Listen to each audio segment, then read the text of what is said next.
오늘도 새벽 예배를 드리게 하신 하나님께 감사와 찬송과 영광을 올려드립니다.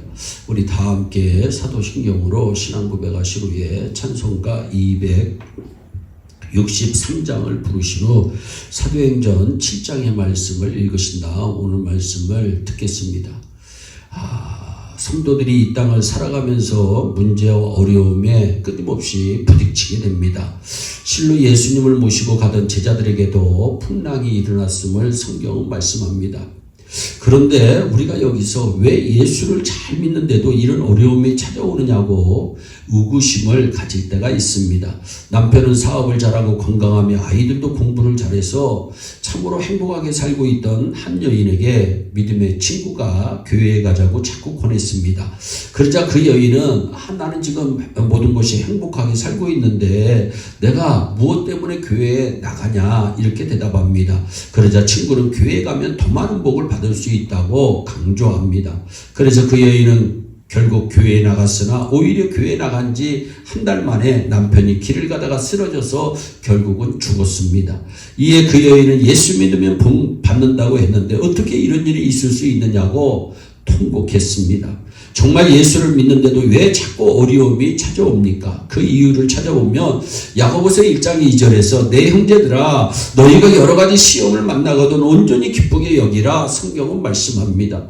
내 형제들이라고 하는 것은 예수를 믿는 사람들을 말씀합니다. 여기에서 분명히 알 수 있는 것은 예수를 믿는 자들이 어려움을 당한다고 하는 사실입니다. 결국 너무 답답하다 보니까 이 세상의 풍속을 쫓는 사람들이 있습니다. 점을 칩니다. 구슬합니다. 세상의 풍속을 쫓아갑니다. 왜 그렇게 돈을 들여서 부족을 사고 구출하고 점을 칩니까? 바로 하나님을 떠난 인생이 너무 살기 힘들기 때문입니다. 그러나 그 결과는 에베소서 2장 3절에서 밝힌 것처럼 본질상 진노의 자녀로 망할 수밖에 없습니다.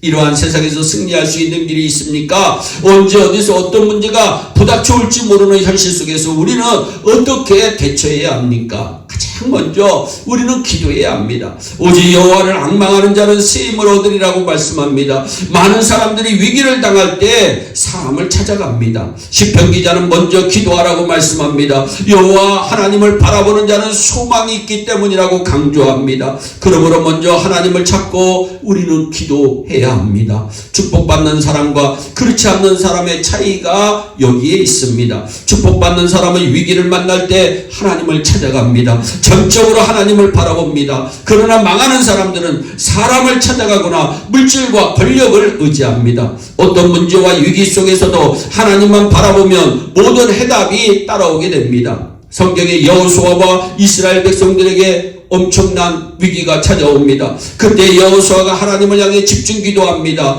여호수아가 여호와께 기도하되 상상도 못하는 기도가 터져나왔습니다. 태양과 달을 머물러 있게 해달라고 하나님 앞에 기도합니다. 왜 여호수아가 그러한 기도를 드릴 수밖에 없었을까요? 아모리 연합군이 쳐들어오자 여호수아 군대가 하나님의 힘을 얻어 쳐내려가기 시작합니다. 그렇게 되자 아모리 연합군이 골짜기로 숨어들었습니다. 그때 마치 날이 어두워지기 시작했습니다.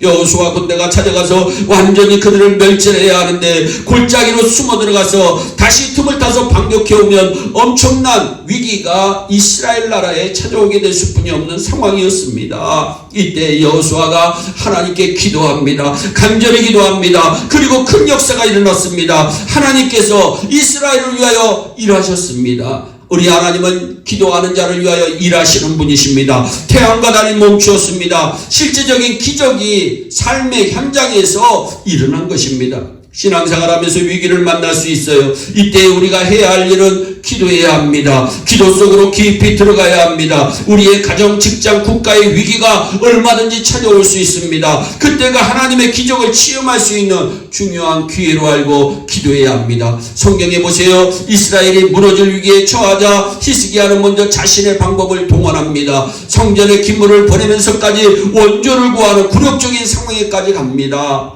그런 인간의 방법을 총동원해도 해결되지 않음을 깨닫고 나서야 하나님 앞에 나아갑니다. 그때 하나님의 기적이 나왔습니다. 여호수아가 기도할 때 우리가 상상할 수 없는 태양과 달이 머물러 서는 기적이 일어났습니다. 지금 이 땅에도 어두움이 찾아오고 있습니다. 이때 우리도 기도하게 하시려는 하나님의 계획임을 깨달아야 합니다. 무슨 일을 만나도 기도만 회복되면 그 속에 모든 해답이 찾아옵니다. 여러분 성경을 보세요. 이삭이 결혼을 했는데 20년이 지나도 아들이 없었습니다. 그때 이삭이 기도하자 리브가가 잉태되는 복을 누립니다. 한나에게도 위기가 찾아왔습니다. 결혼하면 당연히 있어야 할 자식이 없었습니다. 그때 한나가 기도했습니다. 그 결과 사무엘이라고 하는 엄청난 지도자가 태어납니다. 제자들에게도 위기가 찾아왔습니다. 배가 파손 직전에 이르러 주무시는 주님을 깨웠습니다. 그것이 바로 기도입니다. 초대교회도 예수를 믿고 전한다는 이유로 생명을 요구하는 핍박을 당했으나 기도했습니다. 실로 승리했던 모든 사람들이 위기가 찾아왔을 때 완전히 기도 속에 들어갔습니다. 기도는 하나님을 전적으로 바라보는 것입니다. 여러분 속에 어려움이 찾아왔습니까? 기도하라고 하는 하나님의 뜻임을 깨달으시기를 바랍니다. 위기를 만날 때 하나님을 바라보면 모든 문제들이 해결되게 되어 있습니다. 오늘 성경을 보세요. 이스라엘 백성들 제자들이 고난을 당합니다. 여러분 그때 기도하고 주님을 깨우며 하나님의 강력한 손이 그들을 붙들어 주시는 것입니다. 하나님의 손을 의지하면 우리의 약한 것이 강하게 될 줄로 믿으시기를 바랍니다. 하나님의 손을 붙잡기만 하면 우리의 약점이 강점이 되는 줄 믿으시기를 바랍니다. 그러므로 우리의 걸음을 인도하시는 하나님의 귀한 손을 의지하기 위해서라도 우리는 열심히 기도해야 합니다. 하나님의 손길을 의지함으로 기도함으로 구원의 손, 권능의 손, 치유의 손, 위로의 손, 축복의 손이 되시는 하나님의 기적을 체험하는 저와 여러분들이 되시기를 주 예수 그리스도의 이름으로 축원합니다. 기도하겠습니다. 사랑의 하나님 아버지 감사합니다. 예수 믿는 사람들에게도 어려움이 찾아옵니다. 하나님 고통이 찾아옵니다. 이때 하나님 기도하는 우리 예일 성도들이 되게 하여 주옵소서. 우리 예일교회가 지금 기도할 때입니다. 정호영 목사가 기도할 때입니다. 예일교회 성도들이 기도할 때입니다. 주여 우리들을 기도의 하나님 도구로 사용하셔서 하나님 기적을 체험하는 하나님의 귀한 백성들이 다 되게 하여 주시옵소서. 감사하고 예수님의 이름으로 기도하옵나이다. 아멘. 우리 다 함께 주기도문으로 예배를 마치시고 각자 개인 기도하시고 후에 오늘도 주 안에서 승리하는 복된 하루 되시기를 바랍니다. 감사합니다.